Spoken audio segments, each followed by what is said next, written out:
Bilisan mo, Kiara. Kailangan nating makarating kaagad sa highway. Ano po bang nangyayari, Nay? Bakit kayo may sugat? Bakit kailangan nating umalis? Tsaka ka na magtanong. Ang importante, makalayo tayo kaagad. Bakit ganyan na lang ang takot nyo sa mga tao? May ginawa po ba kayo? Sinabi ng mamaya ka na magtanong. Ngayon nyo na po sabihin, Nay. Wala na tayong oras. Kapag nahuli nila tayo, pati ikaw madadamay. Kung inaakala mo na matutulungan ka ni Liam, nagkakamali ka. Pati siya ay galit din, maging ang buong pamilya niya. Ano ba kasi ang ginawa nyo? Bakit sila nagagalit sa atin? May naririnig ako mga boses na paparating. Umalis na tayo bago pa nila tayo abutan.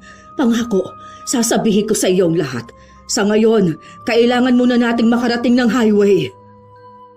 Kahit kailan walang maidudulot na maganda ang pakikipag-away sa kapwa. Minsan ito pa ang nagdudulot ng sariling kapahamakan. Mas mabuti pa rin nakasundo ang mga kapitbahay para sa oras ng kagipitan. Nariyan lang sila at handang tumulong. Magandang araw, Miss Gwen. At sa lahat ng mga masusugid ninyong tagapakinig. Tawagin niyo na lang ako sa pangalang Kiara. 26 na sa kasalukuyan. Ang kwentong ibabahagi ko ay mismong karanasan namin ng aking ina, na may ilang taon nang namamayapa. Tanging sa inyong channel lang ako magbabahagi ng aking karanasan. Sana wag kaming husgahan ng aking ina. At kapulutan pa rin ng aral ang aking storya. Mula ngayon, Kiara na ang pangalan mo. At ako naman ang Nanay Mariana mo. Bakit kailangan po natin magpalit ng mga pangalan at magtago na parang mga kriminal? Kailangan natin yun para makapagsimula muli tayo ng bagong buhay. Sabi nyo, sasagutin nyo lahat ng mga tanong ko. Gusto ko na pong malaman ang sagot sa mga tanong na gumugulo sa isipan ko. Marami tayong oras para dyan. Sa ngayon, kailangan muna natin maghanap ng mapapasukang trabaho. Maliit lang ang dala kong pera. Kung hindi pa tayo kikilos, mamamatay tayong dilat ang mga mata. Kanino po bang bahay ito? Sino yung babaeng kausap nyo? Siya si Rosa. Natulungan ko siya dati kaya tama lang na ibalik niya ang pabor na ibinigay ko sa kanya dati. Napagod po ako sa mahabang biyahe natin. Magpapahinga po muna ako. Bukas na lang ako maghahanap ng trabaho. O sige, lalabas muna ako para makita ang buong lugar at para makilala na rin ang mga kapitbahay. May papag naman na nag-iisang silid sa bahay na yun. Sinapinan ko lang yun at saka nahiga na. Hindi naman talaga ako inaantok. Gusto ko lang alalahanin ang dati naming tinirhan at si Liam. Nung nandun pa kami, marami na ako naririnig sa mga tao tungkol kay Inay. Pero hindi ko lang pinapansin. Kilala ko sila na hindi masaya sa tagumpay ng iba. Maliit man o malaki. Hihilahin ka pa nila pababa. Yun ang palagay ko kaya kung ano-anong binabato nila sa amin. 1 linggo na kami sa lugar na yon. At natanggap naman akong tindera sa isang tindahan ng mga gamit sa kusina. Maliit lang ang sahod pero mabait ang may-ari at libre pa ang pagkain. Sa tingin ko naman magugustuhan ko na rin ang bago naming nilipatan. Anong ingay yun? Naghahamon na naman siguro ng away ang kapitbahay natin. Yun ba yung si Aling Lisa? Oo, siya na nga. Kilala mo ba siya? Nakakasulubong ko po minsan pero kahit kailan hindi ko pa siya nakakausap. Marami po ako naririnig tungkol sa kanya. Hindi nga lang maganda. Balita ko, lahat ng mga taga rito nakaaway na niya. Sadya sigurong palaaway ang taong yun. Kilala din po siya ng amo ko. Sabi nga sa dami daw ng pwede nating tirhan, malapit pa daw sa bahay ni Aling Lisa. Kung hindi man natin siya maiiwasan, hindi pakisamahan na lang natin. Sabi nga po ng amo ko, kaya daw natabingi ang mukha nun dahil sa ugali. Hayaan mo kung anong itsura niya. Hindi maganda na mamintas ng panlabas ng isang tao. Kaya po siya napupulaan dahil nga po sa ugali niya. Huwag na nga nating pag-usapan ng ibang tao. Matagal din bago natapos ang ginagawang pag-iingay ni Aling Lisa sa labas. Hindi namin alam kung sino ang kaaway niya. Dahil boses lang naman niya ang naririnig namin. Parang sanay na rin ang mga tao sa ugali ng kapitbahay namin. Siguro masasanay din kami ni Inay sa katagalan. Likas na rin kay Inay ang pagiging maawain sa mga bata.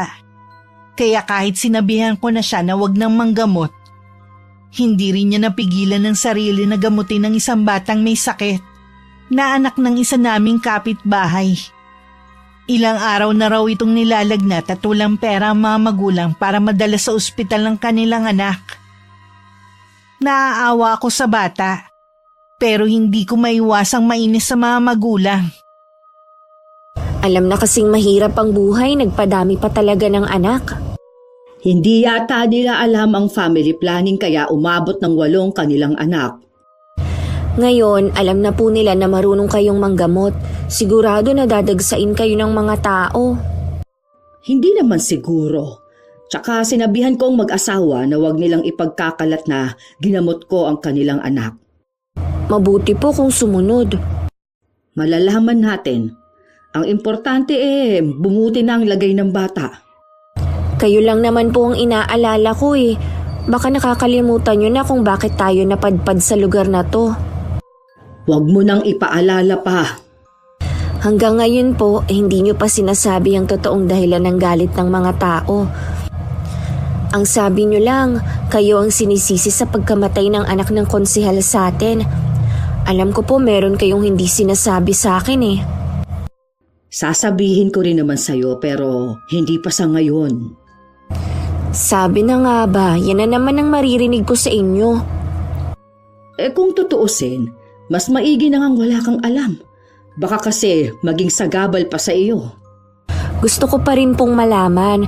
Parang walang naiiwan na mga katanungan sa isip ko. Ano bang mga katanungan ang gumugulo sa iyo? Nung una, hindi ko po ito pinapansin. Pero mula nung tumakas tayo sa atin, naisip ko na baka totoo ang kumakalat na usapan noon sa lugar natin. Na isa akong mangkukulam. Ano po ba ang totoo? Alam nyo ba, madalas kayong ipagtanggol ni Liam noon laban sa mga nagsasalita ng masama sa inyo. Tapos sasabihin nyo sa akin nung gabing yun na galit ang buong pamilya ni Liam sa inyo. Nung gabing yon, namatay ang pinsan ni Liam. Habang ginagamot ko siya, bigla na lang siyang nangisay at lumabas lahat ng mga buhay na insekto sa kanyang bibig. Hinasisiguro ko na binarang si Eloisa pero hindi ko alam kung sino ang gumawa nun sa kanya. Iniisip po nila na kayo ang gumawa nun kay Eloisa? Ganun na nga, dahil sa kamay ko siya namatay. Sana po na hindi tayo umalis para malinis natin ang pangalan nyo. Paano ko malilinis ang pangalan ko kung lahat ng katibayan ay nagtuturo sa akin? Sige nga, isama mo pa ang galit ni konsehal at ang buo niyang pamilya. Hindi na sila makakapag-isip pa ng tama. Yung tungkol po sa kumakalat na mangkukulam kayo, totoo po ba yun? Hindi ko alam kung sino ang nagpapakalat nun pero totoo yon, anak. Nasa dugo natin ang pagiging mangkukulam. Pero matagal na panahon na nung huling ginamit ko ang kulam. Hindi na ako umimik ng mga oras na yon. Hinintay ko pang dugtungan ni Inay ang mga sasabihin niya. Pero hindi na rin siya nagsalita. Nang sulyapan ko siya, may luhang nangingilid sa kanya mga mata. Hindi ko alam kung para saan o kanino yon. Kahit na umamin si Inay sa akin, hindi naman nagbago ang pagtingin ko sa kanya. Iniwasan ko na lang nabanggitin ang tungkol sa tunay niyang pagkatao. May mga araw pa rin naman na naiisip ko ang mga pinagtapat niya sa akin. Sumasagi rin sa isip ko kung sa akin kaya niya ipapamana ang kaalaman niya sa kulam. Isang hapon pag-uwi ko, nadaanan ko ang kapitbahay naming si Aling Lisa na may kaaway na naman. Umiwas na lang ako ng daan at saka hindi ko nilang pinansin na nangyayari. Parang hindi nagsasawa ang kapitbahay natin na makipag-away. Ano na naman kaya ang problema niya? Sa pagkakarinig ko kanina, yung si Malu daw, nagpa-estimate sa anak niya tapos nalaman niya kanina sa iba na nagpagawa ng bahay ng ina. Parang yun lang. Parang bubuga na siya ng apoy sa galit. Naririndi na nga rin ako eh. Kaya lang wala naman akong magagawa kundi magtiis. Tayo ang bagong salta dito. Dapat lang na tayong makisama sa mga taga rito. Nakikisama naman po tayo eh. Wala naman sigurong dahilan para awayin tayo ni Aling Lisa. Ang mga taong walang alam kundi maghamon ng away, hindi yun nakakaalam ng tamang katwiran. Ibig kong sabihin, kahit wala tayong ginagawang masama, hahanap yun ng butas para maaway tayo. Nababasa ko naman ang kilos at kung anong iniisip niya. Kaya maging handa ka lang. Sa dami po nang nangyari sa atin, baka po mapatulan ko siya kahit mas matanda siya sa akin. Huwag mo nang patulan. Ako nang bahala sa kanya. Magsumbong ka lang kapag may ginawa siya sa'yo. Dahil may ginagawa pa si Inay, ako na lang ang naghanda ng hapunan namin. Si Inay pala tuwing araw ng linggo nasa labas ng simbahan para magtinda ng mga kandila. Ang ibang araw naman na nasa bahay siya, gumagawa naman siya ng basahan na kinukuha sa kanya ni Aling Rosa para ibenta. Masasabi kong kahit papano nakakaraos kaming mag-ina sa pang-araw-araw naming gastusin. Isang beses pareho kaming nasa bahay lang ni Inay nang biglang dumating si Aling Lisa. Malayo pa lang nakangiti na siya sa amin. Kasalukuyang nasa labas kami ng bahay. Nasa duyan ako noon, habang nanunood sa ginagawang pagtatanim ng halamang gamot ni Inay sa gilid ng bahay namin. Pasensya na kayo kung naabala ko kayo, Aling Mariana, sa ginagawa niyo. Patapos na rin naman itong ginagawa ko. Ano bang sadya mo? May gagawin ba kayo ng anak niyo sa Sabado? May trabaho ang anak ko sa araw na yun eh. Ako naman, marami ding ginagawa. Bakit mo naman naitanong? Ganun ba? Uupahan ko sana kayo mag-ina na tagaligpit sa Sabado. Birthday kasi ng anak kong binata. Maraming bisita ang darating eh. Pasensya ka na. Meron kasi kaming gagawin sa araw na yun. Malaki naman ang bayad ko sa pagpapaupa at libre ang pagkain. Baka pwede itong si Kiara na umabsent muna sa trabaho niya. Pasensya na po, Aling Lisa.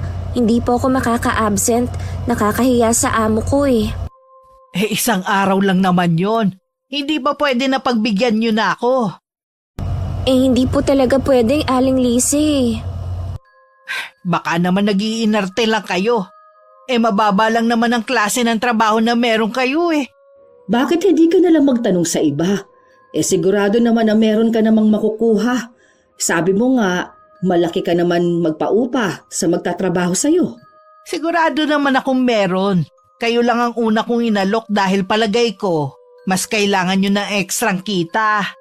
Ganun naman pala eh. Kahit maliit lang kasi ang kita namin ng anak ko, kontento na kami dahil maayos ang trato ng mga taong nakakasalamuha namin. Minsan kasi, mas mahalaga pa rin kung paano kang tratuhin kaysa sa malaking kita. Sige, aalis na ako. Sa iba na lang ako magtatanong. Ay, mabuti naman umalis na siya. Ayoko talaga sa kanya. Kaya lang naman niya tayo inalok dahil wala na siyang makuha ng mga taga rito. Hindi naman daw kasi makatao ang trato niya sa lahat ng mga tauhan niya. Tsaka alam niya na may trabaho tayo, sa atin pa talaga inaalok. Gusto pa niyang umabsent ako, pambihira naman siya.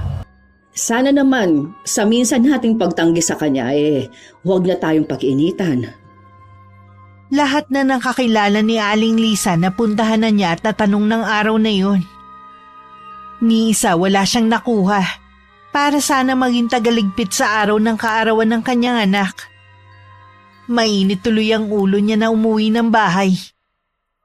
Dati naman madali sa kanya makakuha ng mauupahang tao. Ngayon kahit malaki ang alok at libre naman ang kain, walang pumayag kahit yung mga dati na niyang kinukuha. Sila pa talaga ang tumatanggi sa grasya. Pinakulo ng mag-inang yun ang dugo ko. Kabago-bago lang sa lugar na to eh. Akala mo kung sino na. Magsisisi talaga kayo sa ginawa niyong pamamaya sa akin. Hindi naman talaga mapera ang pamilya ni Aling Lisa.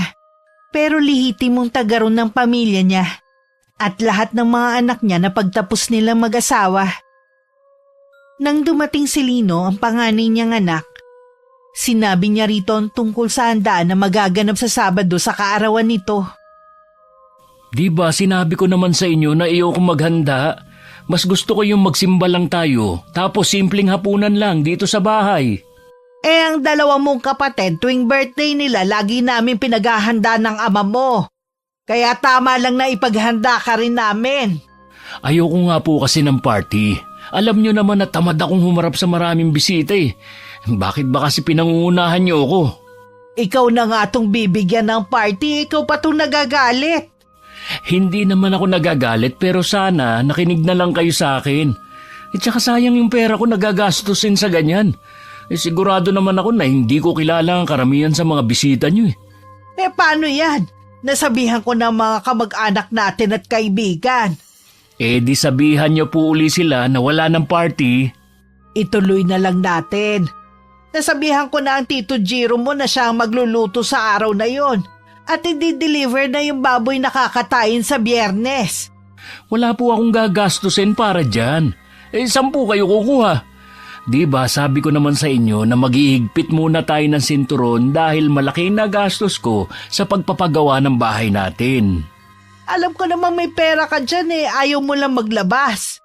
Ay, ayoko po makipagtalo sa inyo. Pagod na ako sa maghapong trabaho ko. Kung makapagsalita ka, parang ikaw lang ang napapagod ah. Iba po kasi kapag nagtatrabaho sa labas kaysa dito lang sa bahay. Kaya nga ipaghahanda kita sa Sabado.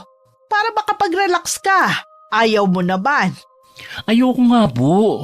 Masaya na akong kasama kayong pamilya ko. Bahala ka na nga. Siya nga pala. Nakarating sa akin na inaway niyo si Aling Malu. Bakit niyo naman ginawa yun? Tapos parinig pa raw kayo ng parinig sa Facebook. Paano hindi ko aawayin pagkatapos ng ginawa niya sa'yo? Sana hindi na lang kayo nakialam. Wala naman kasi kayong alam eh. Pati ako binibigyan niyo ng kahihiyan.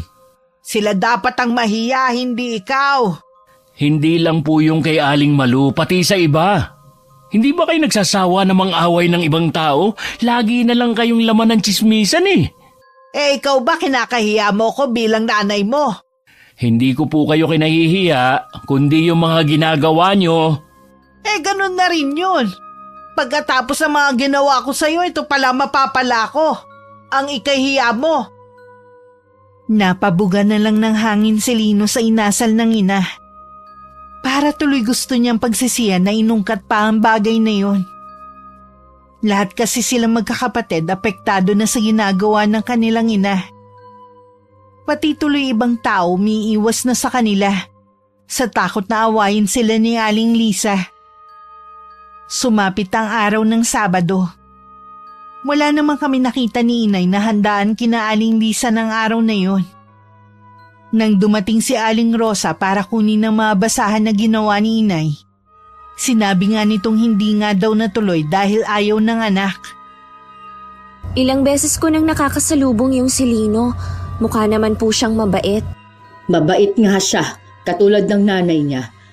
Minsan, tinulungan niya akong buhatin ang mga ginawa kong basahan hanggang sa sakayan ng tricycle.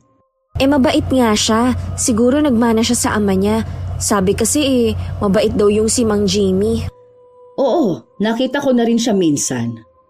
Hay, Para saan naman ang pagbuntong hininga mo na yan? naalala ko lang po ang tinirhan natin.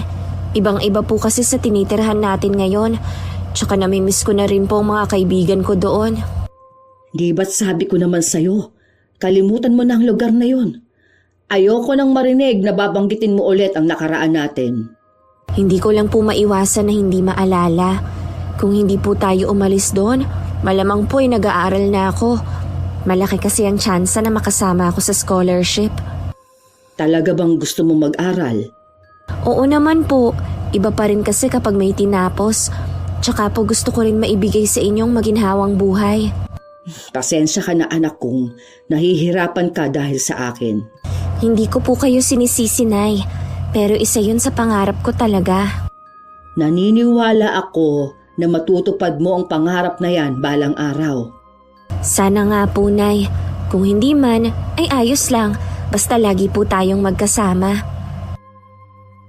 Dahil nakatingin ako sa bukas na bintana, hindi ko napansin ang misteryosang ngiti sa labi ni Inay. Maging ang biglang paglamlam ng mga mata nito habang nakatingin sa akin. Nitong mga nakaraang gabi, dinadalahit ng matinding ubo si Inay. Sinabihan ko siya na magpa-check up at sasamahan ko siya. Pwede naman kasi sa hapon na lang ako pumasok sa trabaho. Ayos lang ako, anak. May iniinom na ako dyan na herbal. Ilang araw na po kasi ang ubo ninyo eh. Baka po kailangan nyo ng maresetahan ng gamot. Baka nga hindi nahiyang sa akin ang herbal. Sige, pupunta ako sa health center mamaya. Huwag mo na akong samahan. Malapit lang naman eh. Sigurado po ba kayo? Oo naman, anak. Ayokong maabala ka pa sa trabaho mo. Sige po, wag na po muna kayong gagawa ng basahan ha. Magpahinga lang po muna kayo rito. Oo, anak. Huwag mo na akong intindihin pa. Nang makaalis ako, sunod-sunod muling inubo ng matindi si Inay hanggang sumuka na siya ng dugo. Lingid sa akin, matagal nang may dinaramdam na sakit ang aking ina. Nang lumipat kami sa lugar na yon, lihim siya nagpatingin sa doktor. Doon nga niya nakumpirma na malala na ang sakit niya at wala na yung lunas. Napabayaan na daw kasi at ang makakatulong lang para mapahaba ang buhay niya ay ang mga gamot. Pinayuhan din siya ng doktor na magpa-confine na sa ospital. Pero tumanggi siya. Hindi ko pwedeng iwan na lang si Kiara sa ganitong kalagayan. Kailangan ko nang mahanap si Teresita. Siya lang ang daan para mabago ang buhay ng aking anak. Dahil hindi naman sanay si Inay na nakahiga lang, kumikilos pa rin siya kahit may nararamdaman na sa katawan. Si Aling Rosa lang ang lagi niyang nakakausap at tanging nakakaalam sa kanyang sakit. Nitong mga nakaraan, laging umuulan. Ngayon lang sumilip ang haring araw. Kaya naman nilabas muna ni Inay ang mga nilaban ko nung isang araw para maarawan. Habang nagsasampay nga, dumating naman si Aling Lisa. Hindi tulad dati na nakangiti ito, ngayon seryoso ang mukha niya. Siguro mag-isa lang kayo ngayon. Oo, nasa trabaho ang aking anak. Ilang taon na kayo, Aling Mariana? 60 na ako. Bakit mo na itanong? Mas matanda pala kayo sa akin ng 5 taon. Mas mukha pa kayong matanda sa tunay niyong edad eh. Hindi nga kayo halatang mag-ina ng anak niyo. Para kayong maglola. Yan lang bang sinadya mo dito? Gusto ko lang kasing makipagkwentuhan sa inyo. Siyempre magkapit-bahay tayo. Ilang buwan na kayong naninirahan dito pero wala pa akong alam tungkol sa inyo ng anak mo. Kaano-ano niyo nga pala si Rosa? Matagal na kami magkakilala ni Rosa. Ngayon lang kami ulit nagkita pagkatapos ng maraming taon. Akala ko kamag-anak kayo ni Rosa dahil pinayagan kayong tumira dito ng anak mo. Saan ba ang probinsya nyo? Sa malayo pa kami nang galing. Malayo? Tawid dagat ba? Ay pasensya ka na, Lisa. Naalala ko meron pa pala akong gagawin sa loob at saka na lang tayo mag-usap. Sige. Bakit ba pakiramdam ko meron kang tinatago? Si Rosa na lang ang tatanungin ko kung ayaw mo magsalita. May palagay si Inay na magiging tinik sa lalamunan niya si Aling Lisa. Dahil kilala ang ugali ng babae sa lugar namin, alam niyang hindi kami titigilan nito. Kailangan mag-isip ng paraan si Inay kung paano mababaling sa ibang atensyon ng babae. Kahit masama ang pakiramdam tuwing may pumupunta para magpagamot kay Inay, naglalaan siya ng oras. Yun nga lang hapong-hapo siya pagkatapos. Dapat, Nay, hindi po muna kayo naggagamot. Tingnan nyo, naghahabol kayo ng pahinga. Para kayong kandilang nauupos eh. Kita mo nga na bata ang ginamot ko eh. Hindi ko kayang tiisin na makitang nahihirapan siya. Kesa naman po na kayong mahirapan. Pwede naman kayong manggamot kapag magaling na kayo eh.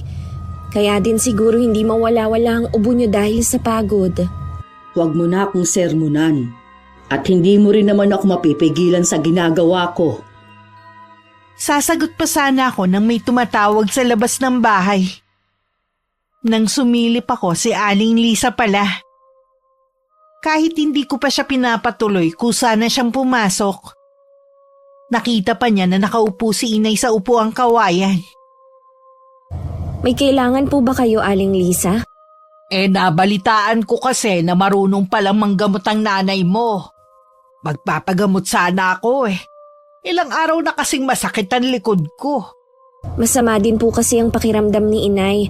Kita naman po ninyo, kinakapos po siya ng paghinga. At isa pa, bata lang po ang ginagamot niya. Totoo ba ang sinasabi ng anak mo, Aling Mariana? Bata lang talaga ang ginagamot mo.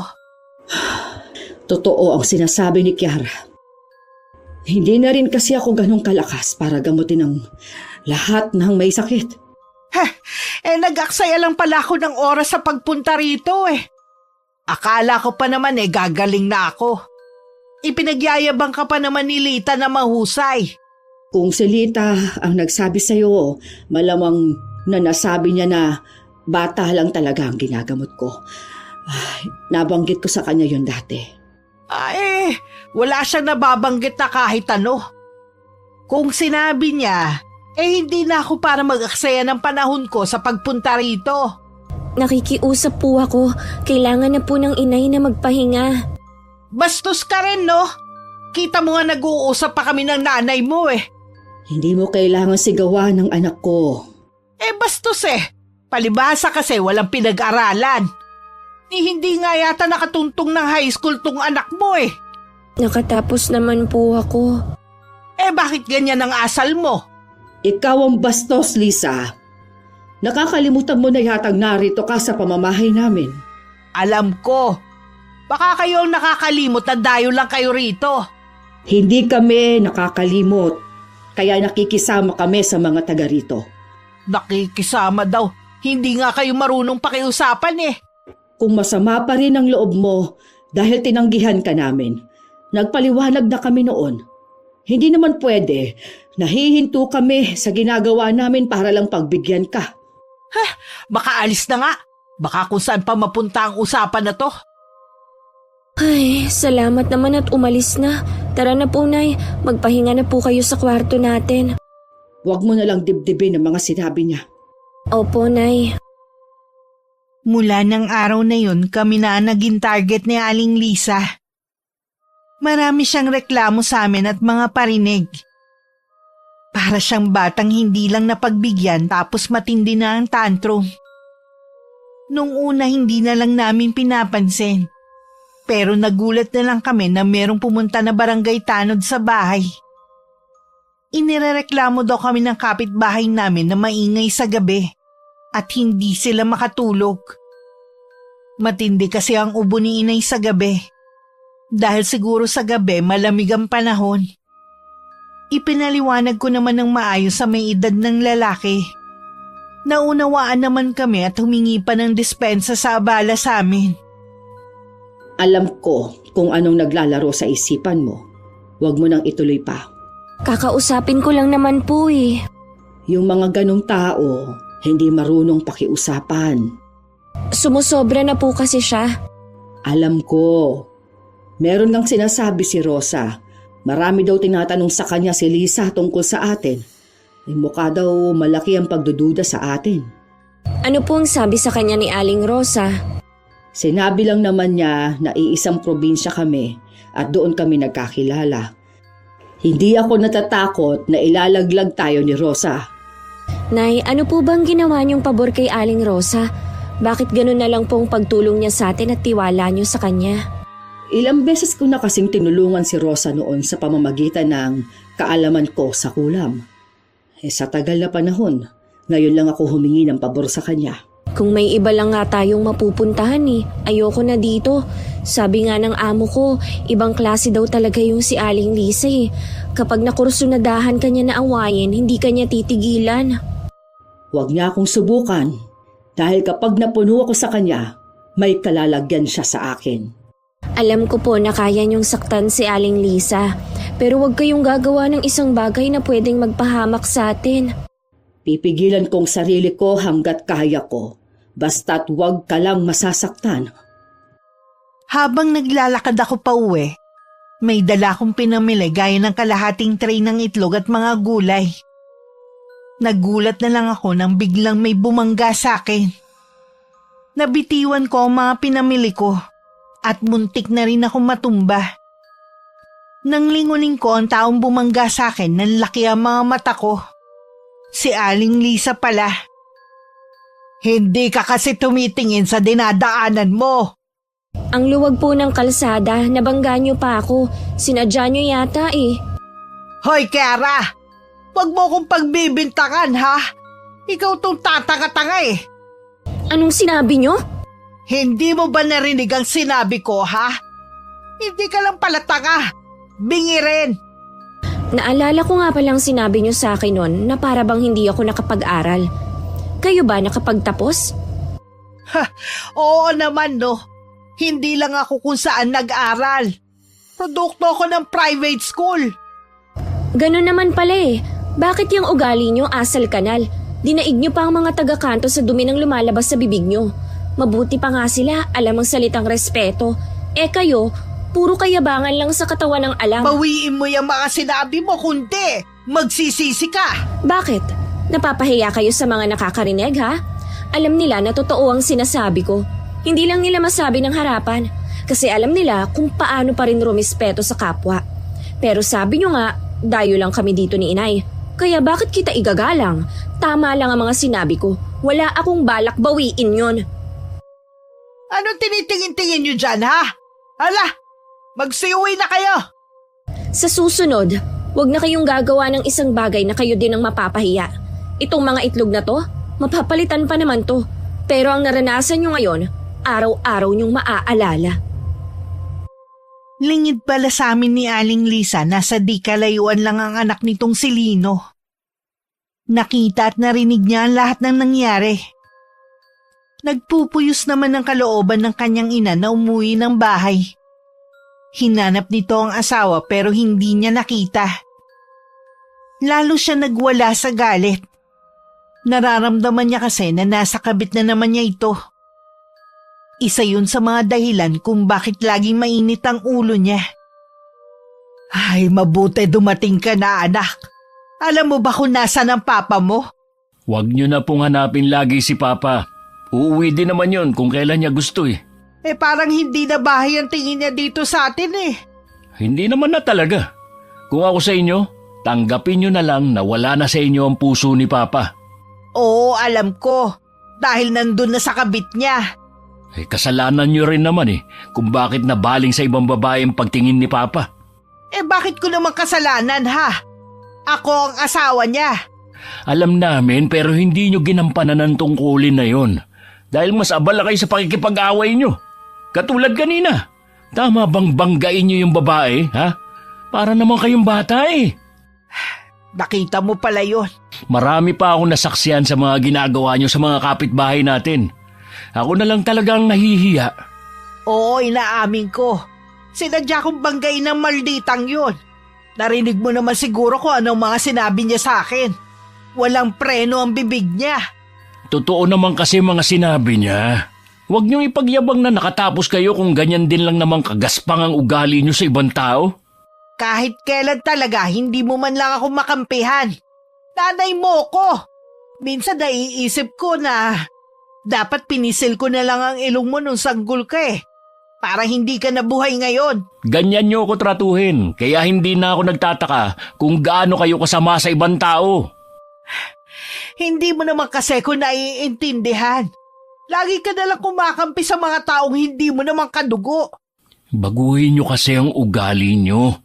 Wala naman kayong mapapala Kay Papa kayo galit, pero binubunto niyo sa ibang tao. Kawawa naman ang iba na hindi lumalaban sa inyo. Wala kang karapatang utusan ako, ha? Kaya manahimik ka na lang kung hindi naman maganda ang sasabihin mo. Tumahimik na lang si Lino at hindi na nakipagtalo. Kahit nagagalit siya sa mga ginagawa nito, hindi rin niya maiwasang mag-alala na may makatapatang ina sa ginagawa nito. Naniniwala kasi siya na lahat ng masamang gawin sa kapwa may balik na karma. Samantala nagtataka naman si inay na basag lahat ang itlog na dala ko. Sigurado na may kinalaman si Lisa. Ayos lang naman po kung nabasag lahat ng itlog. Nakaganti naman ako sa kanya sa inabot niyang kahihiyan kanina. Siguro naman sa ginawa ko na pamamahiya sa kanya, hindi niya na tayo guguluhin pa. Ano ba ang sinabi mo sa kanya? Isang bagay na tuwing makikita niya ako, lagi niyang maaalala. Hindi tama na ganun kataas ang tingin niya sa sarili niya dahil lang sa may tinapos siya. Sana nga, huwag na siya manggulo. May iba nga pala ako. Gusto mo ba mag-aral? Opo, Nay. Alam niyo na yun ang pangarap ko. Sa pasukan makakapag-aral ka na. Piliin mo ang kurso na gusto mo. Talaga po, Nay? Pero saan naman po tayo kukuha ng pera? Meron akong kaibigan na gusto kang pag-aralin. Binanggit kasi kita sa kanya at ang kagustuhan mo makapagtapos. Ang bait naman po ng kaibigan niyo, Nay. Kailan niyo ba siya naging kaibigan? Matagal na. Hindi ka pa ipinapanganak. Nay, ano po bang magiging kapalit ng pagpapaaral sa akin ng kaibigan niyo? Walang kapalit ang pagtulong sa iyo ni Teresita. Yun po bang pangalan ng kaibigan niyo? Oo, anak. Mayaman ang pamilya ni Teresita at may 2 siyang anak na babae na tapos na sa pag-aaral at may maganda ng trabaho ngayon. Sana po makilala ko siya. Mangyayari yun balang araw pero hindi pa sa ngayon. Basta anak, pagbutihin mo ang pag-aaral mo. Yun lamang ang may pamamana ko sa iyo kahit hindi mismo sa aking bulsa galing ang pagpapaaral sa iyo. Nay, di totoong pangalan kong gagamitin ko. Oo, iha. Sa palagay ko naman hindi na tayo masusundan ng mga taong naghahanap sa atin. O baka nga, huminto na sila. Salamat po, Nay, ha? Dahil gumawa po kayo ng paraan kung paano ako makakapag-aral. Tandaan mo, anak, mahal na mahal kita. Lahat ay gagawin ko para sa iyo. Nagulat pa ako sa sinabing yun ni inay. At lalo na nang niyakap niya ako ng mahigpit. Hindi kasi showy si inay sa nararamdaman niya. Madalas seryoso siya at masungit pa nga minsan. Nahihiwagaan man sa ikinikilos ni inay. Mas nanaig pa rin sa akin ng excitement na sa wakas makakapag-aral na ako. Sana lang hindi ko pa nakakalimutan na napag-aralan ko noon. Ilang taon din kasi akong nabakante. May ideya na pumasok sa isip ko. Bibili ko ng segunda manong mga libro at habang naghihintay ng pasukan, magbabasa-basa muna ako. Isang hapon pag-uwi ko wala si inay sa bahay namin. Malapit nang dumilim noon nang dumating siya. Saan po kayo nanggaling, Nay? Kinalita lang. Ilang araw na kasing nilalagnat ang pobre.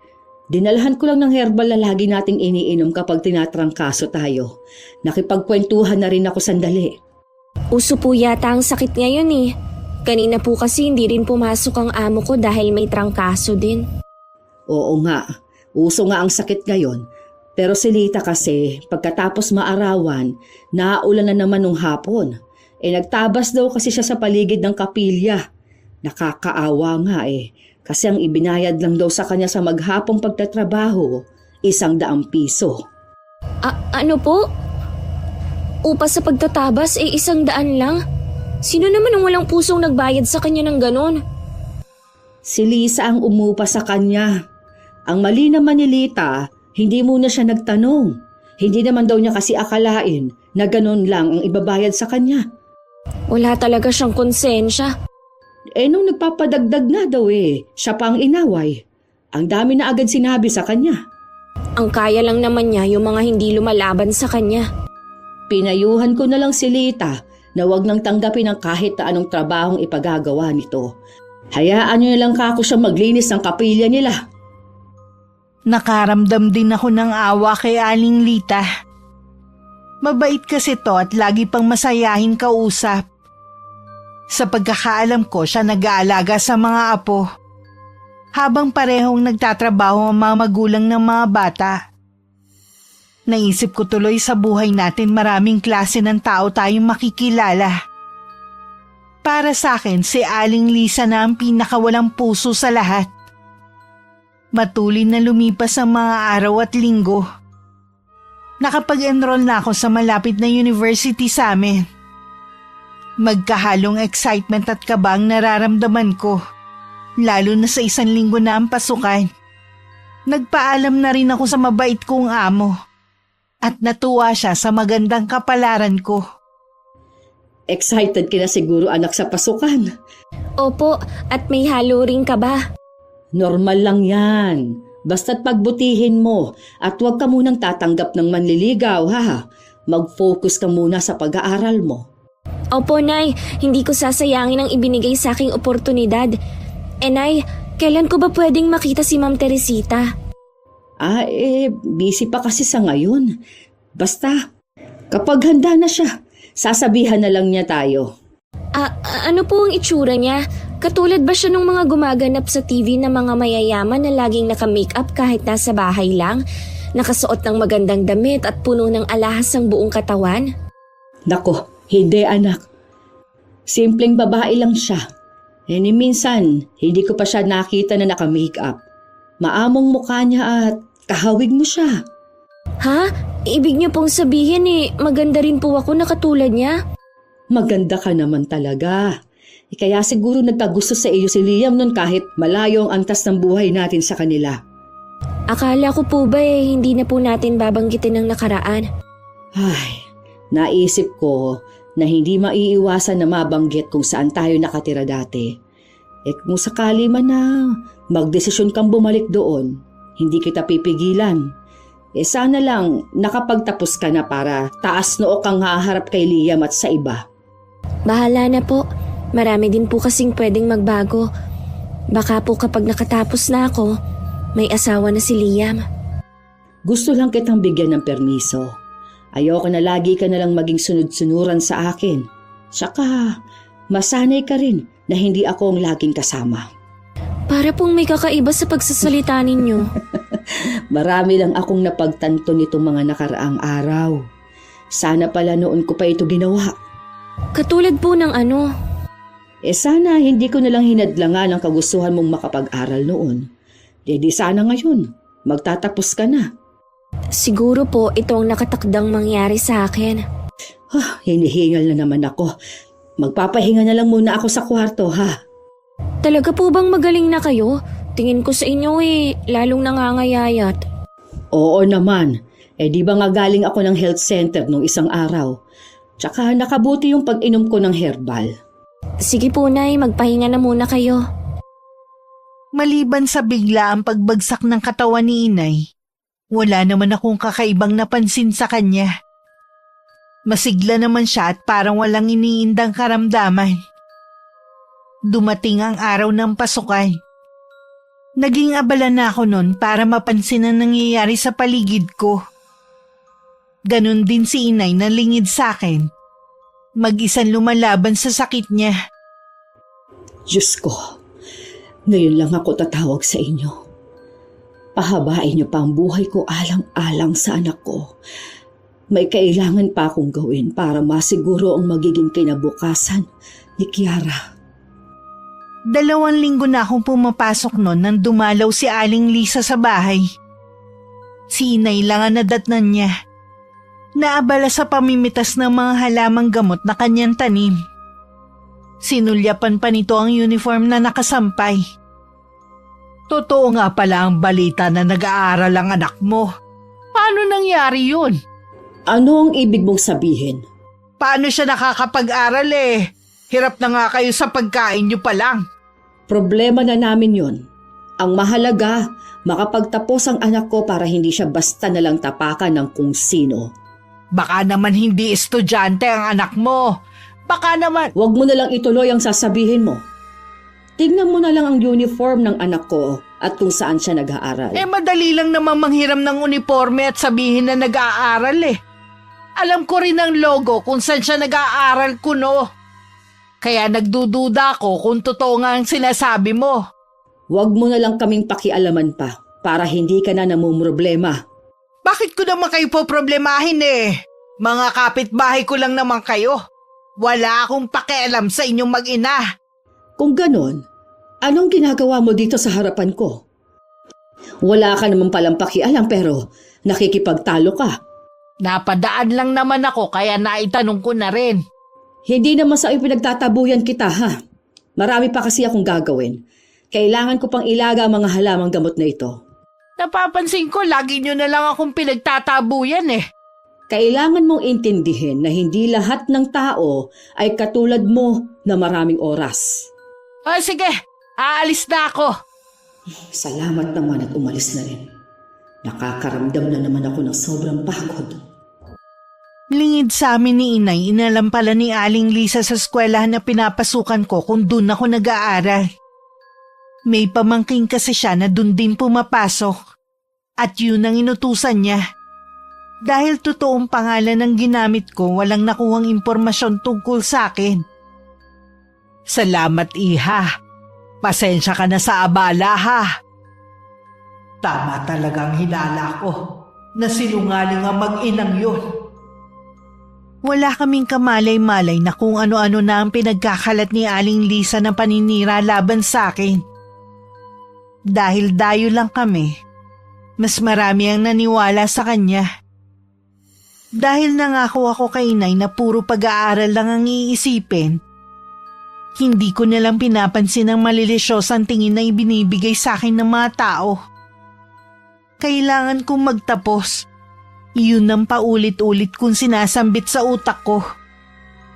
Dahil kilala na mabait si Inay at marami na rin siya natulungan sa lugar. Meron din naman ang nagmamalasakit sa amin katulad ni Aling Lita. Sinabi nito ang mga ginagawa ng kapitbahay namin. Aling Mariana? Ano ginagawa mo riyan? May hinihintay ka ba? Inaabangan talaga kita. Ganitong oras ka daw lumalabas. Kung may kailangan ka sa akin, pwede mo naman akong puntahan sa bahay ko. Bakit kailangan mo pa akong abangan dito? Ano ang ipinapakalat mong maling impormasyon tungkol sa anak ko? Hindi ko alam ang sinasabi mo. Huwag mo nang ipagkaila pa. Alam kong ikaw lang ang pwedeng gumawa noon. Ganyan ba katindi ang galit mo sa amin ni Kiara? Tigilan mo nga ako, ha? Sa tingin mo kaya mag-aaksaya ako ng panahon sa inyong mag-ina, ha? Pinag-aaksayahan mo nga ng panahon ng pakikipag-away sa mga taong hindi lumalaban sa'yo. Kaya umamin ka na. Huwag mo nang ipagkaila pa. Wala akong aaminin sa'yo. Tsaka, bakit ba nagagalit ka sa kumakalat at chismis tungkol sa anak mo? Kung hindi yun totoo, baliwalain mo na lang. Hindi ko babaliwalain ang chismis na ikaw ang may kagagawan. Sinisira mong reputasyon ng anak ko. May anak ka ring babae. Kung sa kanya kaya gawin yon, matutuwa ka kaya? Malabo mangyari ang sinasabi mo. Ang layo naman ng anak ko kay Kiara. Oras na hindi mo bawiin ang ipinapakalat mo, pagsisisihan mo ang ginawa mo. Huwag mo nga akong pinagbabantaan, ha? Hindi nga sabi ako nagpapakalat na bayarang babae ang anak mo. Sige lang, magsaya ka. Darating din ang sandali na pagdurusahan mong lahat ng mga ginawa mo. Talagang ginagalit mo ako, ah! Mabuti naman umalis na siya. Sinira lang niya ang araw ko. May lakad ng araw na yun si Aling Lisa pero hindi na lang siya tumuloy. Umuwi na lang siya sa bahay nila. Nagtaka naman si Lino kung bakit bumalik agad ang ina. Bala kasi nitong puntahan ng kabit ng asawa sa bago nitong nilipatan. Dun dapat siya mag-e-eskandalo at ipapahiya ang babae ng mister. Oh, bakit po kayo bumalik?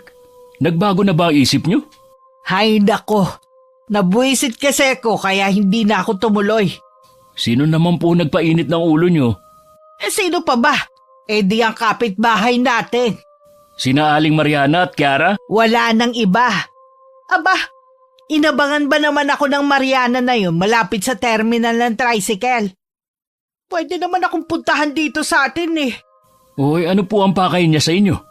Ako ang pinagbibintangan niya na nagpapakalat ng chismis tungkol sa anak niya.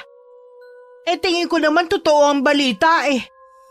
Inalam ng pinsan mo kung dun nga nag-aaral ang babaeng yun. Wala naman daw record dun eh. Bakit naman kailangan niyo pa kasing gawin yan? Wala naman dapat kayong pakialam sa kanila eh. Nagtataka lang naman kasi ko kung bakit nakakapag-aral ang babaeng yun eh. Kulang pa ang kinikita nila sa pagkain araw-araw. Marami pong paraan para makapag-aral ng isang tao. Pwedeng dahil sa scholarship. Magastos pa rin ang magpaaral. Sa pamasahe pa lang mamumulubi na sila. Ay, mulubi na nga pala sila. Hinusgahan niyo na agad ang mag-ina batay sa kung ano lang ang nakikita niyo. Hindi ko sila hinuhusgahan. Yun naman talaga ang totoo eh. Tsaka nung tanungin ko si Mariana, bakit hindi niya masagot ang tanong ko kung paano nakakapag-aral ang anak niya? Kung totoo ngang estudyante si Kiara o hindi, hindi na sana kayo nakikialam sa kanila. Naghahanap lang kayo ng gulo eh. Talaga bang ayaw niyo ng tahimik na buhay? Matagal na ako nagtitimpi sa mag-inang yun na akala mo kung sino.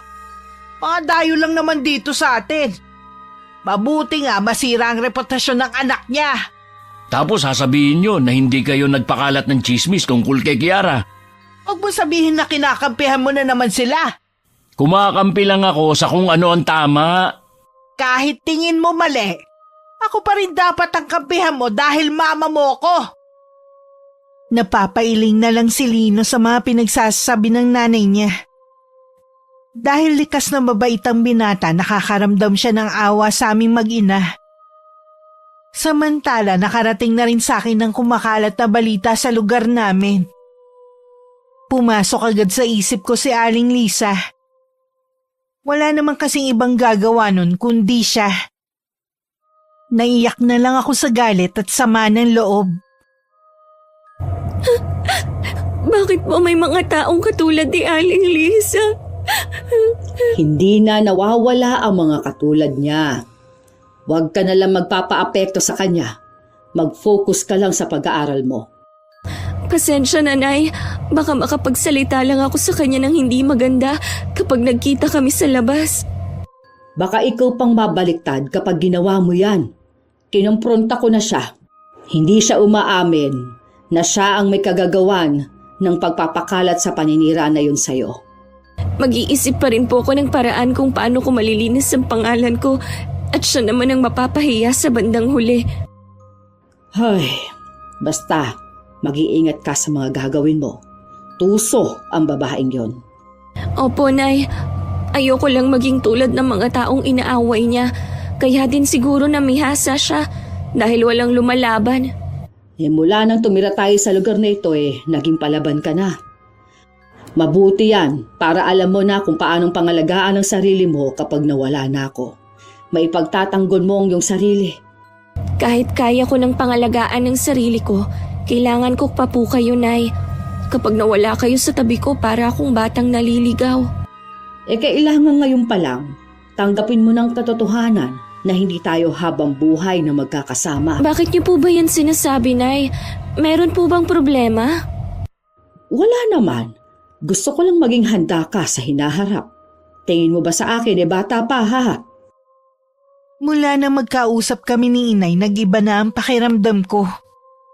Pakiramdam ko rin meron siyang inililihim sa akin. Habang nakahiga ko nung gabing yun, may biglang ideya na pumasok sa akin. Kinabukasan maganda na ang mood ko. Nagulat pa si Inay dahil masigla na ako nung pumasok. Matagal nang napapansin ni Inay ang kakaibang aura ni Lino tuwing dumadaan sa tapat ng bahay. O di kaya tuwing nakakasalubong ang binata. Wala namang makapanggalit si Inay dito dahil magalang naman. At matipid pa itong ngumingiti kapag nakakasalubong niya. Nang araw na yon, hindi na nakatiis si Inay. Iho, sandali lang. May kailangan po ba kayo, Aling Mariana? Nagmamadali ka ba? Hindi naman po. Meron ba kayong sasabihin tungkol kay inay? May gusto akong sabihin tungkol sa nangyayari sa'yo. Kung hindi mo maaagapan, pwede mong ikamatay ang nangyayari sa'yo. Ha? Po? Anong ibig niyo sabihin? Alam ko na mahirap paniwalaan ang sasabihin ko pero nagmamalasakit lang ako. Magpatingin ka kaagad sa isang manggagamot o albularyo para malunasan ang sakit na ibinigay ng taong malapit sa iyo. Meron nga po akong nararamdaman sa katawan ko. Sumasakit ang tiyan ko at nangihina rin ako. Nung magpatingin ako sa klinik namin, wala naman sila nakitang diferensya sa akin. Hindi makikita ng doktor ang sakit mo, iho. Wala namang mawawala sa iyo kung magpapatingin ka sa isang albularyo. Salamat po sa inyo, Aling Mariana. Sa kabila ng hindi magagandang ginagawa ng nanay ko sa inyong mag-ina nagmamalasakit pa rin kayo sa akin. Hindi mo naman kasalanan ang ginagawa ng mama mo. Sige iho. Yun lang naman ang sadya ko sa'yo. Aling Mariana, hindi niyo ba ako kayang gamutin? Mula kasi nang lumipat kami dito, bata na lang ang ginagamot ko. Ganun po ba? Sige po, salamat po uli sa inyo. Hindi na lang tumuloy sa trabaho niya si Lino. Tumawag na lang siya para ipaalam na hindi siya makakapasok ng araw na yun. Dahil hindi pa bumubuti ang kalagayan niya. Pinakiramdaman din niya ang sarili. Pinagpapawisan na naman siya ng malamig. Naupo muna siya dahil pakiramdam niya matutumba siya.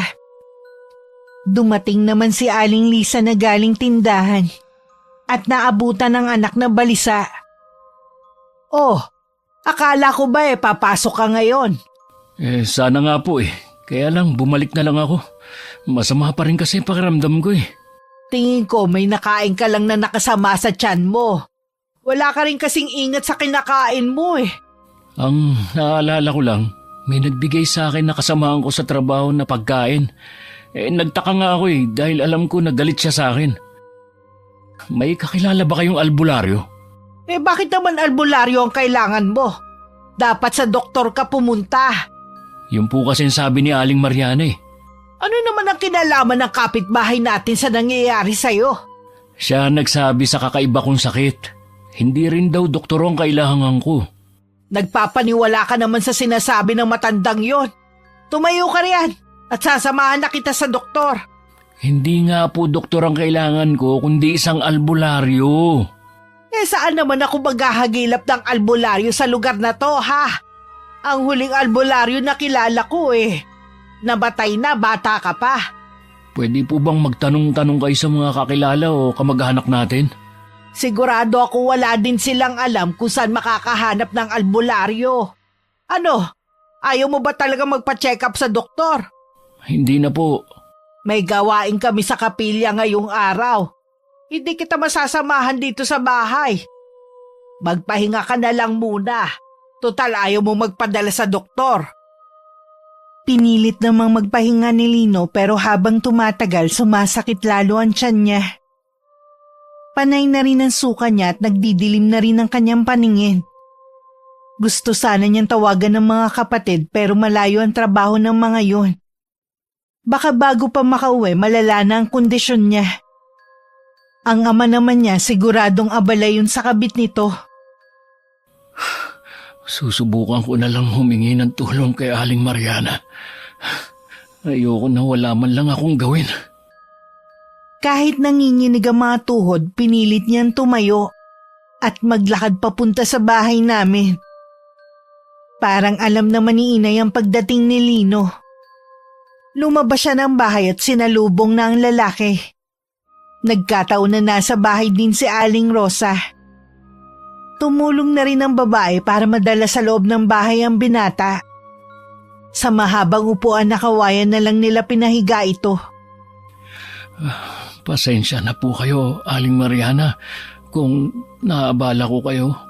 Wala po kasi akong kasama sa bahay ngayon Nakita ko ang dubaan ng mama mo kanina. Sinabi mo ba sa kanya? Opo. Kaya lang, wala siyang alam na albularyo Ay, sige. Susubukan na lang kitang pagalingin, ha? Dito ka lang. Kukuha lang ako ng mga halamang gamot na ipaiinom sa iyo. Kailangang mailabas ang lason sa katawan mo. Maraming salamat po. Alam ko na mapapagaling niyo ko. Lumabas na si inay para manguha ng halamang gamot na tanim niya sa gilid ng bahay namin. Sumabay na si Aling Rosa dahil kailangan na rin niyang umuwi. Pumunta lang naman siya para manghingi ng halamang gamot para sa may sakit nitong asawa. Nang pumasok si inay sa bahay, naabutan niyang namimilipit sa sakit ang binata. Matapos maisalang ang halamang gamot, binalikan niya ito. At saka hinilutan siya. Sobrang tigas nito at may nakakapasya na parang bato. Napansin naman ni Lino ang pag-iling ni inay. Bakit po, Aling Mariana? Ilang araw na pala itong lason sa katawan mo. Nabuo na ito na parang bato, kaya sobrang sakit ang nararamdaman mo. May pinaghihinalaan na po ako kung sino may gawa nito. Isa sa mga katrabaho ko na may galit sa akin. Hindi lang galit. May kasama na ring inggit ang taong yon kaya niya nagawa ito sa'yo. Magbabayad sa akin ng taong yun. Wala naman akong atraso sa kanya para gawin ito. Hindi mo rin siya mapapaamin. Iwasan mo na lang siya para hindi ka na mapahamak pa sa susunod. Sandali. Kukunin ko na lang ang halamang gamot na pinakuluan ko. Tiisin mo lang ha, dahil kasing pait yun ng apdo. Nang malasahan ni Lino ang pinaglagaan ng halamang gamot, halos mamilipit siya sa sobrang pait. May kakaiba rin yung amoy na walang katulad. Pero itinuloy pa rin niyang inumin ng isang baso nun. Ilang sandali lang naramdaman na lang niya na parang babaligtad na ang sikmura niya. Sunod-sunod na ang pagsuka niya ng malapot at buo na likido na kulay itim. Malansa rin ang amoy nun. Hinang-hina siya pagkatapos. Nailabas ko na kaya lahat ng lason? Pakiramdam ko pati mga laman loob ko sasama ng palabas eh. Oo, iho. Nailabas mo ng lahat. Salamat naman at naagapan ng pagkalason mo. Ay, salamat sa Diyos at sa inyo po. Maya-maya lang manunumbalik na rin ang sigla mo. Pwede ka na rin makauwi sa inyo. Habang nasa kapilya naman si Aling Lisa, iniisip niya ang anak. Akala niya sandali lang siya pero inabot na ng tanghalian, naroon pa rin siya. Marami kasing tinatalakay sa kanila si Pastora. Nang hindi na makatiis, nagpaalam siyang uuwi muna sa isa sa mga kasama. Dinahilan niya na kailangan niyang dalhin sa ospital ng anak. Habang pauwi nakita niya ako nakasama ang mga kaklase ko. Ang isa sa mga kasama ko kakilala niya. Nang magtama ang mga mata namin, umiwas siya ng tingin. At tuloy-tuloy lang na naglakad na parang hindi ako kilala. Pagdating sa bahay nila, hindi niya naabutan si Lino. Saan kaya siya nagpunta? Hindi kaya nagpunta na siya sa doktor? Kailangan matawagan ko siya para masundan ko sa ospital. Nakailang tawag na si Aling Lisa pero hindi sinasagot ng anak ang tawag niya. Sinubukan na rin niyang tawagan ng asawa at ang dalawa pang anak pero ganun din. Hindi rin sila sumasagot. Sa inis, naihagis niya ang hawak na cellphone sa sofa. Wala talaga maaasahan sa kanila. Ito namang asawa ko malamang nasa bahay ng kabit kaya ayaw sumagot. Nasaan ka na ba, Lino? Dapat hindi ko siya iniwan eh. Siya na nga lang ang nagmamalasakit sa akin. Ang dalawa niyang kapatid lagi namang kumakampi sa ama nila. Baka pati siya mawalan na rin ng amor sa akin. Paano na ako? Sinubukan ulit tawagan ni Aling Lisa ang anak pero ganun pa rin. Puro ring lang ang kanyang naririnig. Balak na sana niyang lumabas para hanapin ito at ipagtanong sa mga kapitbahay kung meron nakakita sa binata. Tsaka naman ito umuwi. Saan ka ba nagpunta ha? Kanina pa kita tinatawagan ayaw mong sagutin. Pasensya na. Naiwan ko dito yung cellphone ko eh. Baka naka-silent kaya hindi mo naririnig na nandito lang. Halika na. Pumunta na tayo sa ospital ngayon din. Para ano? Di ba masama ang pakiramdam mo? Umalis nga ako sa kapilya namin dahil nag-aalala ako sa iyo Okay na po ako ngayon. Magaling na ako. Galing ka na ba sa doktor? Galing po ako kay Aling Mariana. Napagaling na po niya ako. Kung hindi niya ako naagapan, malamang bukas pinaglalamayan niyo na ako. Nagpapaniwala ka na naman sa matandang yon na marunong siyang manggamot? Paano niyo may papaliwanag na napagaling niya ako? Magpasalamat na po tayo na may mabait at maaasahan tayong kapitbahay. Kaya sana naman, huwag niyo na silang awayin. Sino naman ang may sabi sa'yo na inaaway ko sila ha? Tinatanggi niyo pa alam ko at ng mga taga rito ang ginagawa niyo. Tigilan niyo na rin ang pagkakalat na maling impormasyon kay Kiara. Nakasalubong ko nga siya kanina. May mga kasama siya. Yung isa sa kasama niya, anak ni Mitch. Siguro naman naniniwala na kayo na estudyante si Kiara sa eskwelahan na yun. Bakit kasi wala siyang record doon? Dahil tunay na pangalan ang ginamit niya sa pagpasok. Ibig sabihin, hindi niya tunay na pangalan ng Kiara? Bakit kailangan may alias pa sila? Baka po palayaw niya lang yung Kiara. Masyado kasi kayong mapanghusgi. Ngayon na napatunayan niyo na at nang iba pa na mali ang kumakalat at chismis, kayo lang naman ang napahiya O ngayon, kayo naman ang pagchichismisan. Subukan lang nila na pag-usapan ako. Malilintikan sila sa akin. Nakikiusap ako sa inyo. Tigilan niyo na ang mag-ina. Utang ko kay Aling Mariana ang pangalawa kong buhay. Malaki talaga ang paniniwala mo na matandang yun ang nagpagaling sa'yo. Palay mo naman na wala kang sakit. Simpleng sakit lang ng tiyan. Tapos kunwari lang ang panggagamot niya sa'yo para magkaroon ka ng utang na loob sa kanya. Ako nagkaroon ng sakit. Alam ko na hindi lang simpleng pananakit ng tiyan ang nangyari sa akin. Magaling si Aling Mariana. Napagaling niya ako. Akala ko nga mamamatay na ako kanina Mabuti na lang talaga, pinilit kong makarating sa bahay niya. Alam ni Lino na hindi pa rin naniniwala sa kanya ang ina. Hinayaan na lang niya. Umaasa na lang siya na balang araw magbabago rin ito.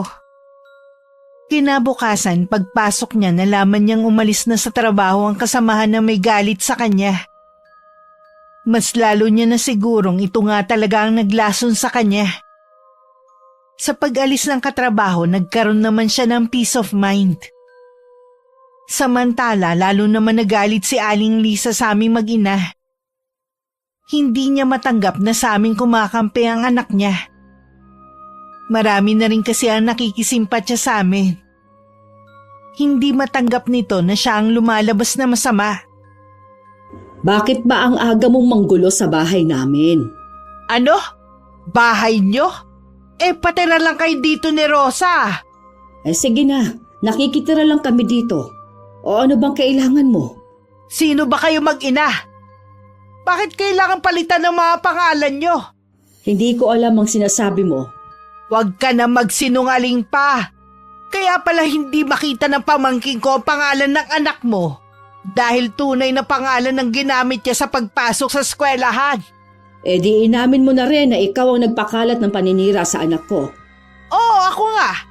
Napakayabang kasi ng anak mo Dayo lang naman kayo rito. Bakit ba?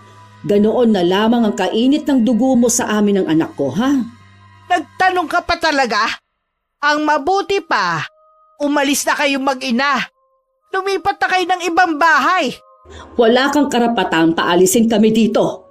Sumusobra ka na talaga. Kapag hindi pa kayo umalis, aalamin ko lahat ng tungkol sa inyo.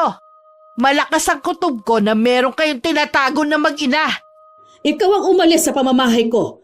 Baka hindi ako makapagtimpi sa'yo. At kung ano lang ang magawa ko. Ikaw pa talaga may ganang pagbantaan ako, ha? Kapag sinabi ko, ginagawa ko. Ano magagawa ng isang matandang katulad mo sa akin, ha? Mukha ka ng uugod-ugod. Hindi mo ko kaya kung hahamunin mo ko. Baka nga pati tunay mong edad binago mo eh. Tingin ko kasi sa'yo nasa 80 na. Nagulat si Aling Lisa sa biglang ginawa ni inay. Malakas kasi siyang itinulak at natumba sa lupa. Hindi agad siya nakakibod dahil sa pagkabigla. Dahil sa pagkakatama ng balakang, hindi rin siya nakatayo agad. Sabihin mo sa akin, ganyan ba ang lakas ng isang 80 na ang edad? Sinisiguro ko sa'yo, Lisa, hindi mo ako kakayanin kahit magpisikalan pa tayo. Kaya kung ako sa'yo, habang kaya ko pang pigilan ang sarili ko, tantanan mo na kami. Walang yaka, matanda ka! Nagawa mo pa ako itulak! Magbabayad ka! Hindi mo nga magawang tumayo dyan. Ikaw ang magbabayad sa akin ng mahal kung may gagawin ka na naman na masama laban sa amin. Ma, anong ginagawa niyo dyan? Lino, anak, tulungan mo ako. Hindi ako makatayo. Tinulak ako na matandang yan. Kinakausap ko lang naman siya eh. Baliw na yata ang matandang yan eh. Ang galing mo ring babae. Kung may kidlat lang ng mga oras na ito, malamang tinamaan ka na dahil sa kasinungalingan mo. Ikaw ang sinungaling. Umalis na kayo rito para ikakatahimik na lugar namin. Iuwi mo ng nanay mo, iho. Huling beses na ito na pagbibigyan ko siya sa panggugulo niya sa amin ng anak ko. Oras na may gawin pa siya ulit. Patawarin ako ng Diyos. Hindi na ako magbibigay ng konsiderasyon sa babaeng yan. Pasensya na po kayo, Aling Mariana. Bakit ka humihingi ng pasensya sa kanya, ha? Hoy, Mariana! Bumalik ka rito! Huwag ka muna pumasok sa bahay na yan, hindi pa tayo tapos! Tama na, Ma. Nakakahiya na itong ginagawa niyo eh. Nakalimutan niyo na ba? Si Aling Mariana nagpagaling sa akin. Kung ganyan ka, sana pala hindi na lang ako lumapit sa kanya. Sana hinayaan ko na lang na mamatay ako. Total, wala naman kayong pakialam sa akin eh. Mas mahalaga pa sa inyo yung pagsisimba sa kapilya nyo, pero ang sama naman ng ugali nyo. Wala kang modo! Nanay mo ko pero pinagsasalitaan mo ko ng ganyan. Tama lang sa'yo ang sampalin. Sanay na naman ako sa pananakit nyo mula bata eh. Lino, saan ka pupunta? Tulungan mo muna ako makauwi. Lino, bumalik ka rito. Dinadalahit na matinding ubo na naman si inay. Sumuka na rin siya ng maraming dugo. Alam niya hindi na magtatagal ang buhay niya. Tinatanggihan na rin ng katawan niya ang mga iniinom na gamot. Kaya puro herbal na lang ang iniinom niya. Kung wala akong gagawin, siguradong magiging tinik sa lalamunan ng anak ko, si Lisa. Hindi ako makakapahayag na malaman niyang lihim namin. Kapag kaharap ako, pinapakita lagi ni inay na masigla at wala siyang iniinda na anumang sakit. Kaya hindi naman ako naghinala na malubha na pala ang sakit niya. Napansin ko lang sa kanya na hindi na siya gumagawa ng basahan at nagtitinda ng kandila sa labas ng simbahan. Sagana din kami sa pagkain at hindi ko problema ang pamasahe at panggastos ko sa pag-aaral. Nasasabik na tuloy akong makita si Ma'am Teresita para personal sana makapagpasalamat sa kanya. Nay, kailan po uli kayo magkikita ni Ma'am Teresita? Matagal pa, iha. Bakit mo naman na itatanong? Gusto ko po kasi kayong samahan. Gusto ko na kasi siyang makita sa personal at makapagpasalamat. Dahil kasi sa kanya ay nabago ang buhay natin. Hindi mo kailangan tumanaw sa kanya ng utang na loob. Bakit naman po? Malalaman mo rin balang araw. Siya nga pala, nabanggit ko kay Teresita ang tungkol sa problema sa kapitbahay natin dito. Nag-aalala rin siya sa iyo kaya nagmungkahi siyang lumipat tayo ng bahay. Matagal ko na po talagang gustong lumipat ng bahay. Kaya lang, saan naman? Kaya ba nating umupa kahit maliit na kwarto? Kung talagang gusto mo nang umalis dito, maghanap ka ng bahay na maliit, malapit sa pinapasukan mo. Huwag mong alalahanin ang pagbabayad sa upa. Huwag niyo pong sabihin na si Ma'am Teresita din po ang magbabayad. Oo, iha. Gusto kasi niya na maging komportable ka. Hindi rin kasi siya mapapalagay dahil alam niyang meron tayong kapitbahay na walang alam lang gawin kundi ang makipag-away. Ang bait naman po ni Ma'am Teresita. Kahit ano yatang hilingin natin, ibibigay niya agad eh. Siya na lang yata ang ganon. Sinabi rin niya, lahat ng kailangan at gusto mo, sabihin mo lang. Ibibigay niya. Nay, baka naman po balang araw maningil siya sa atin ha. Ako na mismo ang nagsasabi sa'yo. Hindi siya maniningil dahil wala kang utang na loob sa kanya. Kahit po kayo lang ang nakikipag-usap sa kanya, sa akin pa rin napupunta ang ibinibigay niya. Natural na tumanaw ako ng utang na loob sa kanya. Wala kang dapat bayaran sa kanya. Ang gawin mo, mag-aral ka mabuti. Tuparin ang mga pangarap mo. Gawin mo, magpapasaya sa'yo. Opo, Nay. Magtatanong na lang po ako sa mga kaklase ko kung may alam silang mga paupahan. Sabihan mo ako agad. Halos 1 linggo na ring iniinda ni Aling Lisa ang balakang niya. Nahihirapan kasi siya sa pagbangon tuwing umaga sa higaan. Ganun din sa paglalakad. Naisip niyang tingnan ng likod at baka namamaga nga.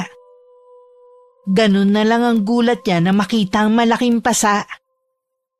Ganun ba kalakas ang pagkakabagsak ko sa lupa? Para naman akong pinalo ng tabla sa laki ng pasa. Bakit habang tumatagal lalo itong sumasakit imbis na mawala? May sa demonyo yata ang matandang yun eh.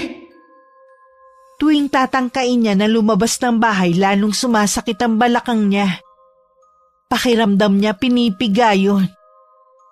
Ilang araw na tuloy siyang nasa loob lang ng bahay. Nawawalan na rin siya ng ganang kumain dahil lagi lang naman siyang mag-isa. Si Lino naman lagi na lang gabing-gabi na umuwi. Pero nang gabing yun, hinintay ni Aling Lisa ang anak. Para sabihan na wag munang pumasok at samahan siya magpa-check up. Sige po, sasamahan ko muna kayo bago ako pumasok sa trabaho bukas. Baka kasi napasama ang pagkakabagsak ko sa lupa eh. Kung hindi nyo na po kaya yung sakit, tama lang na magpatingin na kayo sa doktor. Salamat anak ha, hindi mo ko iniiwan. Mas pinili pa ng 2 mong kapatid na bumukod na lang. Samantalang ang laki ng bahay natin. Ang ama nyo naman, wala na talaga yatang balak umuwi dito sa bahay eh. Nakausap ko po ng masinsinan si Papa. Ayaw na daw niya makisama sa inyo. Mas pinili na niya talaga ang babaeng niyo kesa sa pamilya niya. Pagkatapos ng lahat ng mga sakripisyo ko sa kanya at sa inyo, ito pa pala mapapala ako. Aminin niyo rin kasi mga pagkakamali niyo. Huwag niyo nang pairali ng pride. Alam ko sa sarili ko na naging mabuti akong asawa at ina. Wala akong ginagawang masama. Bahala kayo kung yan ang paniniwala niyo. Mabuti pa, magpahinga na kayo. Kumapit kayo sa akin. Aalalayan ko na kayo. Buong gabing hindi makatulog si Aling Lisa. Hindi rin niya mailapat na maayos ang likuran dahil kumikirot ang balakang niya. Magdamag din siyang nakadapa lang. Pakiramdam din niya parang pumipintig ang bahaging yun na kumikirot. Nang kapain niya, may nahawakan siyang malagkit. Kahit hirap tumayo, pinilit niya para makita sa salamin. Nang makita nga niya na nagnanana ang malaking pasa sa kanyang balakang, napatili naman siya. Nagising naman agad si Lino na nasa kabilang silid lang. At agad na pinuntahan ng ina.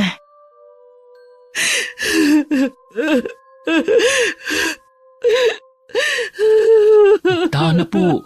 Sige, dadaling ko na kayo ngayon sa ospital. Huwag na nating hintayin na mag-umaga. Hindi ko maintindihan kung ano ba nangyayari sa akin, iho.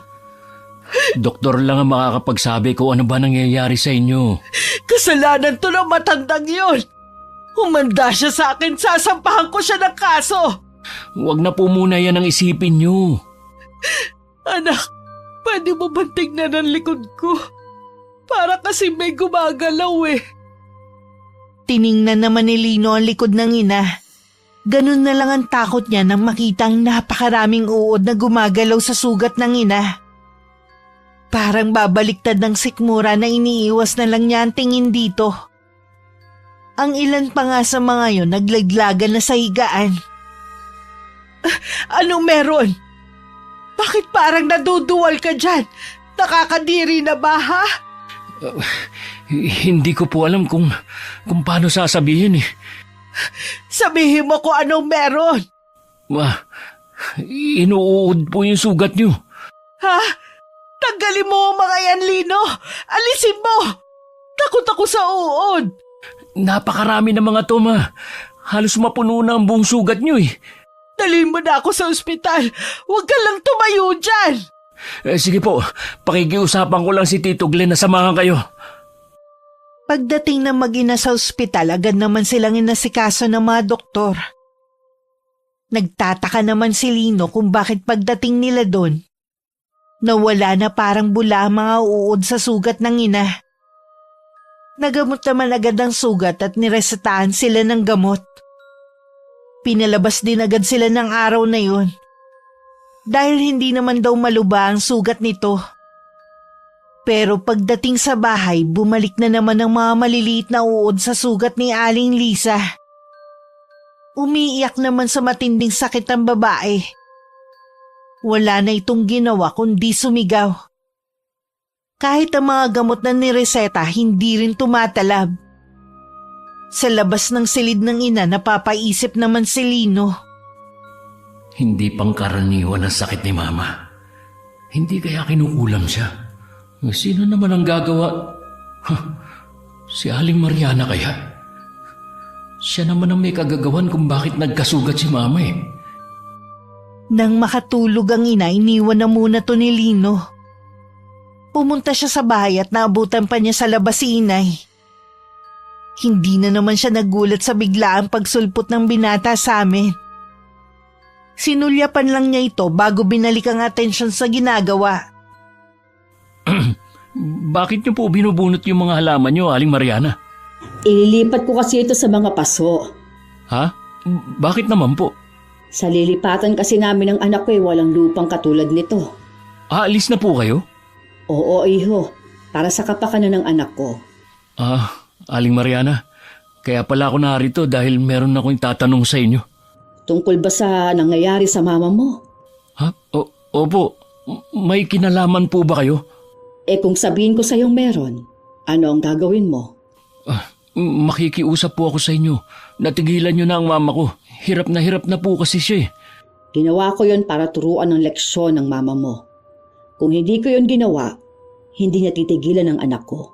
Ilang beses ko nang pinalampas sa mga ginawa niya sa akin. At lahat yon binaliwala ko. Basta, tantanan lang niya si Kiara. Ang hirap pakiusapan ng nanay mo. Hanggang sa huli, nagmamataas pa rin siya. Aling Mariana, gagawin ko po lahat para mapatawad niyo lang ang mama ko. Wala na akong magagawa pa, iho. Kahit lumuhod ka pa sa harapan ko.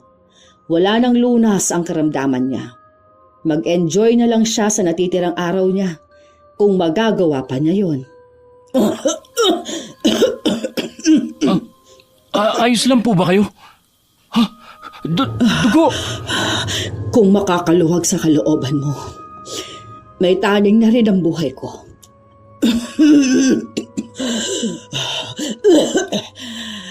Ilang buwan na lang o baka swertehin pa akong umabot ng 1 taon. Itong buhay ko.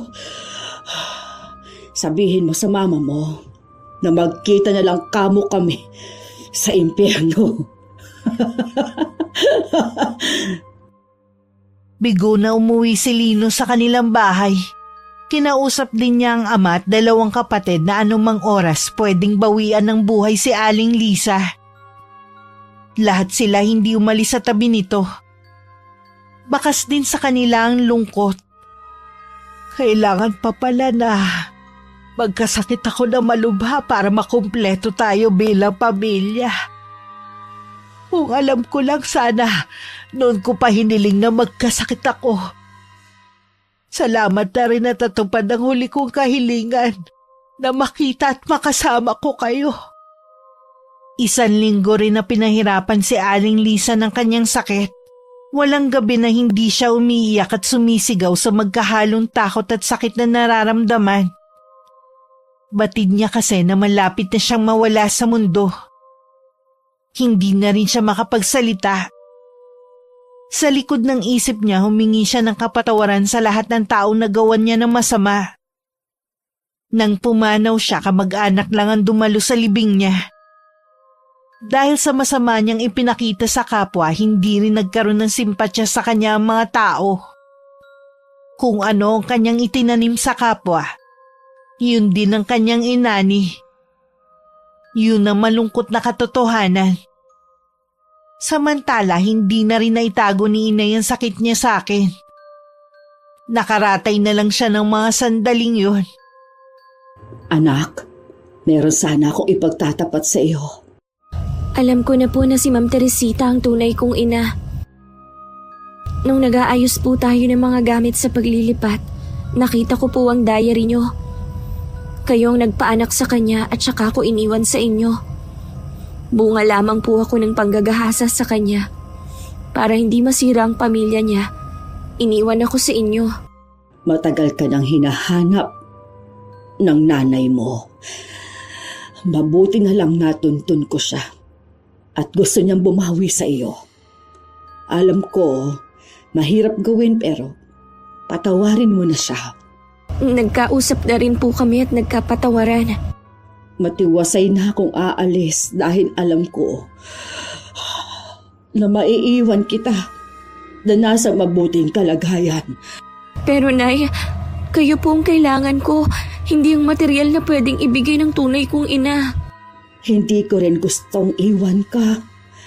Kung alam mo lang na ginawa ko ang lahat para magtagal pa itong buhay ko, siguro parusa na rin ito sa akin dahil sa mga nagawa ko noon.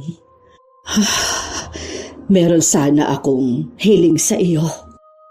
Ano po yun, Nay? Yung libretang itim ko at mga ginagamit ko sa kulam. Gusto kong isama mo sa libingan ko. Gusto kong sa akin na magtatapos ang kaalaman ng pamilya ko sa itim na karunungan. Opo, Nay. Huwag ka nang malungkot, anak. Pwede bang ipabaon mo sa akin ang maganda mong ngiti? Nay, hindi ko kayang mawala kayo sa akin. Mas gugustuhin ko pa po yung dati nating buhay. Kahit mahirap, basta magkasama tayo.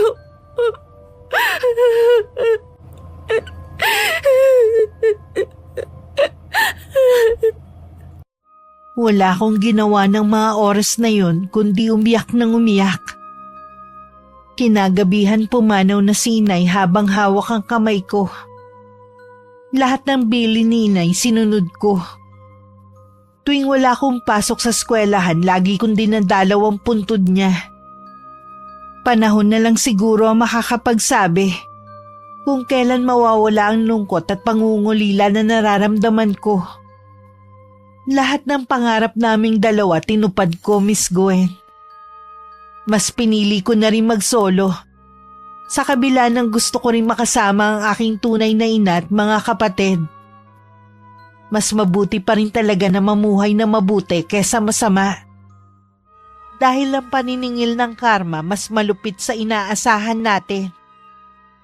Wakas,